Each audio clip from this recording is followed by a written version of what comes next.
প্ৰথমতে সকলোকে কুকুৰ হোম চেনেললৈ স্বাগতম জনাইছোঁ। মাঘৰ বিহু আহি গ'ল, সেয়েহে আমি ভেলাঘৰ বনাবৰ বাবে আয়োজন চলাইছোঁ। দেখিছেনে? এইবাৰ কি বনাম বাৰু? গেছ কওক, মই চব ওপৰত তুলি লৈছোঁ, পূৰা বাঁহ বনাত ব্যস্ত মানে। কি বনাম গেছ কওক? এজন মানে হাজিৰা লগাইছোঁ তেওঁ নৰা কাটিবৰ কাৰণে। আৰু মই যিহেতু ওখ হ'লেও প্ৰব্লেম থাকেই আৰু ওপৰত উঠাৰ বাঁহ পূৰা বনাত বেছিভাগ মোকে দিয়া হৈছে আৰু সেইকাৰণে এয়া লাগি আছে। তলৰ খুৱাই মোক ৰছী দি আছে। এইবাৰ ভালকৈ পাতিম বুলি ভাবিছোঁ, মানে একদম ধুনীয়াকৈ কিবা এটা বনাম আৰু আহিবলগীয়া ভিডিঅ'খিনিত আপোনালোকে পাব।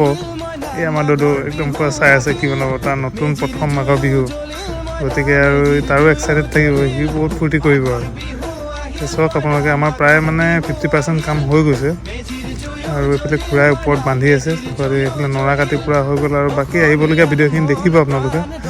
আজি ইমানটোৱে কাম কৰিলোঁ, বাকী লাইক আৰু শ্বেয়াৰ কৰিবলৈ নাপাহৰিব। লাইক বুটনটো দবাই দিয়ক আৰু শ্বেয়াৰ কৰি দিয়ক সকলোকে। মাঘৰ বিহু আহি